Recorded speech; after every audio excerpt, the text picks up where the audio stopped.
That night Seattle was cold and soaked in rain. I was driving when a familiar voice came from the back seat. "Hurry up, we're late." I glanced at the rearview mirror and saw my son. 6 months earlier, he had voted to fire me from the very company I founded. Now I was driving him in an old car, one I bought with the money from selling my house. He didn't recognize me right away. When he got out, he left a small tip and said, "This car doesn't really fit this neighborhood." I tightened my grip on the steering wheel and wondered how a father could become invisible so quickly. If you're listening to this story, take a moment to subscribe and walk with me through the stories that come next. Leave a comment and tell me where you're listening from right now. Now, let me tell you why I was sitting behind that wheel on a rainy night in Seattle. I didn't say a word as the car pulled away. The door closed, the rain swallowed the sound, and the brightly lit neighborhood behind me faded into something unfamiliar. I had lived with that feeling for 6 months now, the feeling of being pushed out of everything I once built. Not just out of a company, but out of my own life story. 6 months earlier, I was still sitting at the head of the conference table on the 12th floor of Miller Software Solutions. I chose that room myself years ago because the morning light hit the glass board just right. I believed in small details like that. Jordan didn't. That day, my son sat across from me, beside faces I barely recognized anymore. The board had slowly changed during the years I was busy with treatments and gradual handovers. I thought it was a natural process. I was wrong. The meeting ended faster than I expected. Jordan talked about speed, the market, a new generation mindset. He mentioned my age like a data point, not an accusation. The others nodded. By the time the final vote was cast, I knew the decision had been made long before I walked into that room. I wasn't convinced. I was replaced. After the meeting, Jordan asked me into the private office. That room used to be mine. He spoke slowly, clearly, like he was reading from a memo. My time was over. The company needed someone not weighed down by family emotions. I heard every word, but what stayed with me wasn't what he said. It was how he avoided looking me in the eye. When I asked about retirement benefits and my founder shares, he said the lawyers would handle it. At the time, I didn't know that lawyer was Victoria, his ex-wife. The days that followed moved faster than I imagined. Access was revoked. My name disappeared from company accounts. Payments were frozen under review. I hired a lawyer, but every call came with another bill. The house I lived in for over 30 years went up for sale, quietly. I didn't tell the neighbors. I didn't tell old friends in the industry. I didn't want to explain how I had failed like this. I didn't buy the car because I liked it. It was what I could afford with what was left after legal fees. I signed up to drive for hire because I needed cash, and because I didn't know what else I could do. Driving kept my mind busy. I could listen to other people talk about their lives, without having to answer. I learned how to get used to being looked through. At office buildings where I once walked in with my own access card, I now parked at the curb and waited. I drove young people who talked about funding rounds and growth strategies. They used words I once taught my own team. They didn't know that, and I didn't say anything. Some nights I asked myself where I went wrong, not in business, but in family. I believed that if I built something strong enough, it would run itself the right way. I didn't notice the distance growing between Jordan and me, alongside the company. I thought delegation was enough. I didn't realize that power without boundaries changes people. That dinner pickup wasn't the first time I drove well-dressed passengers, but it was the first time I drove my past. I didn't react, not because I was afraid, but because I had grown used to swallowing the things left unsaid. I drove on, accepted another ride, as if he were just another passenger. I didn't know that only a few hours later another ride would reset the entire story. I didn't know that some things I left behind had never truly disappeared. All I knew was that night in that old car and cold rain, I was still breathing. I still remembered every decision I had signed in my life. And maybe, somewhere, those decisions were still waiting for me to come back and face them. The next ride popped up on my screen while I was still parked at the curb, wiping the windshield. The passenger name was Eleanor Vance. Pickup was in a quiet neighborhood north of the city. I accepted without thinking much. That night, I just wanted to keep driving until I was completely worn out. She got in slowly, carrying the scent of old paper and a soft perfume. She sat in the back, buckled her seatbelt carefully, and gave me the address. After a few minutes of silence, she asked me to take a longer route, through an old industrial area on the edge of Seattle. I almost asked why. Then I didn't. People usually have their reasons, and I no longer had the habit of being curious. As we turned off the main road, the streetlights thinned out. Low warehouses, metal fences, and faded signs appeared through the rain. I had driven through this area years ago, but I had forgotten it. Eleanor looked out the window, then suddenly asked my name. I told her. She went quiet for a few seconds, then spoke slowly, as if testing her own memory. You worked at Evergreen Telecom, didn't you? Late 1980s. I hesitated. That name hadn't been part of my life in a long time. I nodded, eyes still on the road. She continued, more certain now. She mentioned a fiber infrastructure project I had worked on, a small company called Cascade Core. I remembered. I remembered the nights sleeping at the office, blueprints spread across the tables, and the decision to walk away while things were still unfinished. I told her that company never went anywhere, that I had stepped aside to focus on software, took a modest payout, and closed that chapter. Eleanor shook her head. She said I left, but the company didn't. It stayed quiet, expanding piece by piece, signing contracts without ever making headlines. It became invisible infrastructure, something people never notice but can't live without. She asked me to pull over. I did. Eleanor opened her bag and took out a tablet. She wasn't in a hurry. She scrolled through several documents, then turned the screen toward me. I saw the company name. I saw the figures, and I saw a line of text that made me read it more than once. She said my original contract included a clause, one I had personally signed.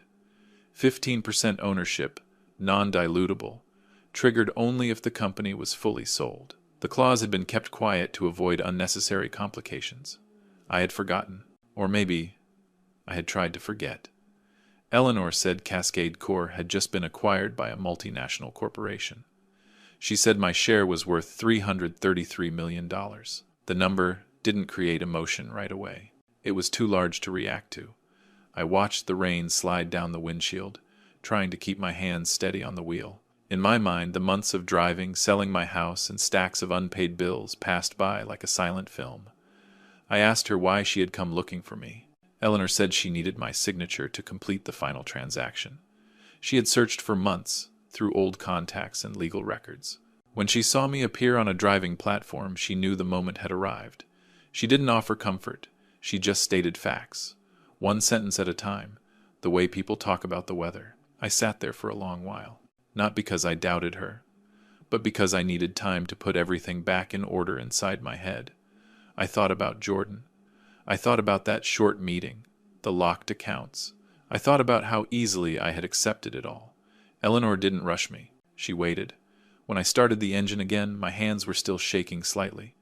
I drove us on through the old industrial district. She pointed to a wide piece of land and said it had once been Cascade Core's first operations center. I looked at the dark buildings and realized I was standing in front of a part of my life I had walked away from, but it had never walked away from me. That night, I drove Eleanor back to her hotel. Before getting out, she said she would send me the full documents the next day. She said I didn't need to decide immediately.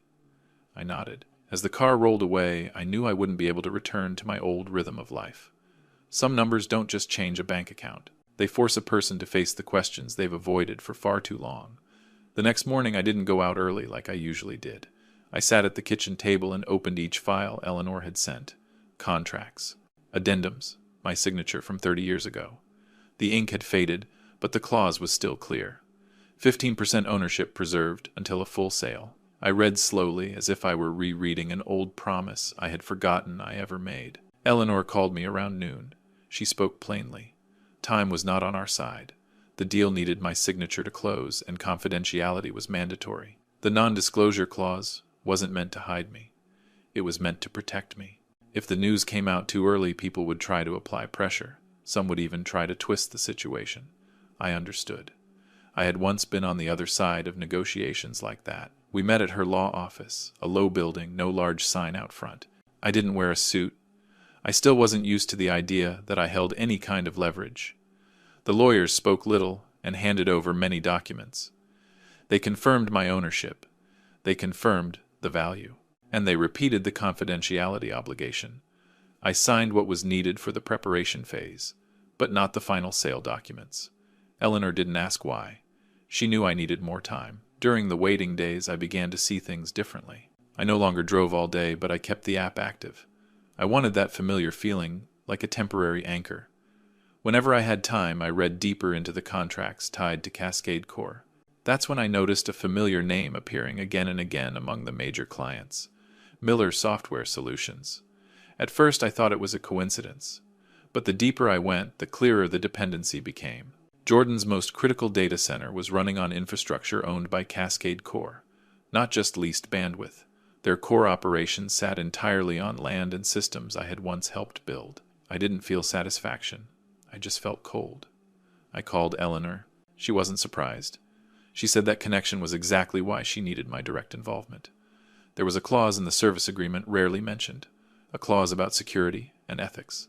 It allowed for immediate termination if one party committed serious violations of legal or ethical business standards. The clause existed to protect infrastructure from risk, and it was very specific. That was when I understood this wasn't just unexpected money. This was an intersection, a place where past decisions collided with the present. I thought about how Jordan had removed me from the company, not with one major mistake, but with a series of cold actions legalized by paperwork. I had no intention of responding with emotion. If there was going to be a confrontation, I would do it the only way I truly understood, by reading contracts and respecting every line. Eleanor and I agreed on a cautious plan. First, complete the ownership verification and prepare for the sale. At the same time, the legal team would review the relationship between Cascade Core and Miller Software Solutions. I didn't interfere. I only provided historical context, old decisions, and how the company I built once operated. Everything else, I let the documents speak for themselves. There were nights I couldn't sleep, not from fear, but because I was resetting my own boundaries. I asked myself what I really wanted. Revenge is an easy word to say, and a hard one to control. I didn't want to destroy anything just to feel satisfied. I wanted the truth exposed, and fairness restored in a sustainable way. If that meant an empire had to shut down part of its operations because of its own violations, then that would be a consequence, not a goal. One afternoon, Eleanor showed me the final risk analysis. It highlighted weaknesses in Jordan's governance, risky decisions masked by the language of growth. None of it looked catastrophic on its own, but under the light of the security and ethics clause, it became impossible to ignore. I looked at the pages and realized something. Real power wasn't in the $333 million. It was in the ability to make people accountable for their choices. That night, I turned off the driving app. I knew I was stepping into a different phase, not to reclaim an old position, but to face what had been pushed aside. When I signed the remaining documents needed for the sale, I understood that I was holding a tool. The question wasn't whether I would use it, but how far I would go to make sure nothing crossed the line I believed was right. I didn't give any advance notice before sending the formal document. It was an old habit from my days running the company. When something has been verified long enough, the announcement doesn't need to be gentle. The letter went out from Cascade Core's law office in its role as infrastructure owner. My name was at the bottom. No title, no personal explanation. The response came faster than I expected. Jordan requested an urgent meeting. He didn't call me himself. His lawyer did. Victoria Reed. Her voice was calm, professional, just like it had been back when I still signed contracts with her on minor matters. She suggested we meet at company headquarters in the boardroom. I agreed. That morning I wore a suit for the first time in months. Not to impress anyone. I just wanted to feel familiar to myself again. When I entered the building, security checked my name on the guest list. A brief hesitation. Then the door opened. I walked down hallways I once traveled every day, but now no one recognized me. Jordan was already seated in the boardroom, along with several board members, and Victoria. He stood when I entered. I saw surprise, not fully concealed. I didn't shake hands. I sat down and placed my folder on the table. No one spoke for the first few seconds. I let the silence stay. I didn't talk about family. I didn't mention the past. I talked about infrastructure, about contracts, about the security and ethics clause. My voice stayed level, not raised, not lowered. I laid out the points the legal team had confirmed.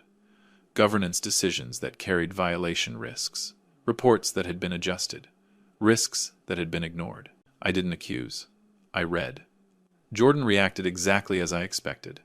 He talked about market conditions, about competitive pressure. Victoria stepped in, trying to steer the discussion into technical language. I listened. When they stopped, I made my offer. Not a demand, a choice. First, the company would publicly acknowledge that my dismissal had been improper. All frozen benefits would be fully restored, and compensation for resulting losses would be provided. That money would not go to me. It would be placed into an independent fund for employees who had been unfairly terminated during the restructuring period. Second, the company would prepare a plan to separate from Cascade Corp's data center within 30 days. I made it clear the relocation would be complex and costly, but that was their option if they no longer wished to remain bound by the ethics clause. Third, and this was the moment the room went completely quiet, Jordan would step down as chief executive officer. Operational control would be transferred to a neutral executive agreed upon by the board and an independent third party. I said this was not punishment. It was protection, shielding the company from unchecked personal decision-making. Victoria was the first to understand. I saw it in her eyes. She knew I wasn't bluffing. She knew the file was thick enough to create consequences no one in that room wanted to face publicly. Jordan was different. For the first time, he looked at me not as an opponent, but as a risk. The meeting ended without a final decision. They needed time. I left without turning back. I knew the pressure had already begun doing its work. 2 days later, Victoria contacted me privately. She asked to meet without Jordan. We met at a quiet cafe. She didn't circle around the point. She said Jordan had crossed lines in several transactions, and she had documents to prove it. She also said plainly that if those documents became public, her own career would be over. I listened. I didn't promise anything right away. I made it clear that any information would have to be handled within legal and ethical boundaries. I wouldn't protect anyone, including her. Victoria understood. She gave me copies of what she had in exchange for one condition: that I would not disclose violations directly tied to her professional role if they were not necessary for the company's restructuring. When I brought the materials to the legal team, the picture became clearer. No single action was enough on its own, but the pattern was. And that pattern led to one place the responsibility of the person at the top. That night I sat alone in the temporary apartment I was renting. I didn't feel victorious. I just felt tired, but it was the kind of tiredness that comes from reaching the end of a road you couldn't avoid. I knew the final decision was close, not driven by my emotions, but by the consequences of what had been recorded in signatures and in seals. The final decision didn't arrive in a dramatic meeting. It came as a brief statement sent out on a Monday morning. Jordan resigned as chief executive officer, citing personal reasons. The board appointed an independent interim manager. There was no public apology to me. Only one line acknowledging that my previous dismissal did not fully meet governance standards. For me, that was enough to close a chapter. The agreements were signed quietly. The compensation never entered my account. It went directly into a fund supporting employees who had been abruptly laid off during the restructuring period. I didn't need my name on that fund. I asked for only one thing: that the spending be transparent, and that the recipients be given a real chance to start over in any field they chose. The sale of Cascade Corp closed a few weeks later. When the final signature was placed, I didn't feel the relief I had expected. I felt empty for a moment, then calm. The figure of $333 million appeared on the documents, but it was no longer the center of the story. What mattered more was that I had taken back my ability to choose. I didn't return to Miller Software Solutions. I didn't look for a new role in the industry either. Instead, I bought back the old piece of land Eleanor had pointed out to me that rainy night. The rundown warehouses were kept at the frame level. I didn't want to erase the past. I wanted those who came later to know this place had been forgotten once and could still be used again. We named it the Miller Vance Foundation. No large sign, no grand opening. The mission was simple: provide small, flexible seed funding to people over 55 who had been pushed out of the tech industry simply for not fitting the new pace. Along with capital came mentors, not to teach them something new, but to help them believe their experience still mattered. I spent most of my time there, not in a private office, but in the shared space. I listened as they talked about being laid off, about the feeling of being replaced by someone younger. I didn't rush to give advice. I just shared what I had done wrong and what I learned when I was forced to start over. Jordan came to see me one late afternoon. No warning. No lawyers with him. He looked more tired than I remembered. We sat across from each other in an empty room with the sound of hammers and drills from the renovation outside. Jordan apologized. Briefly. No excuses. I listened. But I didn't respond with what he may have expected.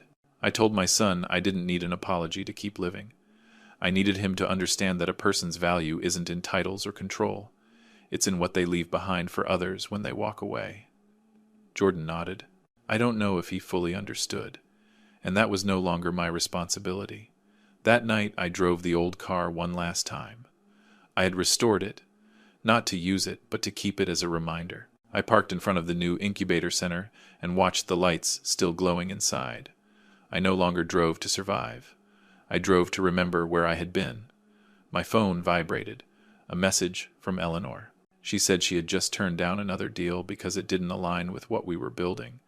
She wrote that I had reminded her why she started investing in the first place. I looked at the screen for a long moment, then put the phone away. I stood on the balcony and looked out at the Seattle skyline. The city was still loud, still changing every day. I was no longer at its center, and for the first time in years, that didn't trouble me. I knew I was exactly where I belonged. Not because I had won, but because I had chosen an ending I could live with. If you've stayed with me until now, maybe this story touched something in you. If it made you think, consider subscribing so you don't miss the stories that come next. A like or a share could help this story reach someone who needs to hear it. Thank you for taking the time to listen to my life.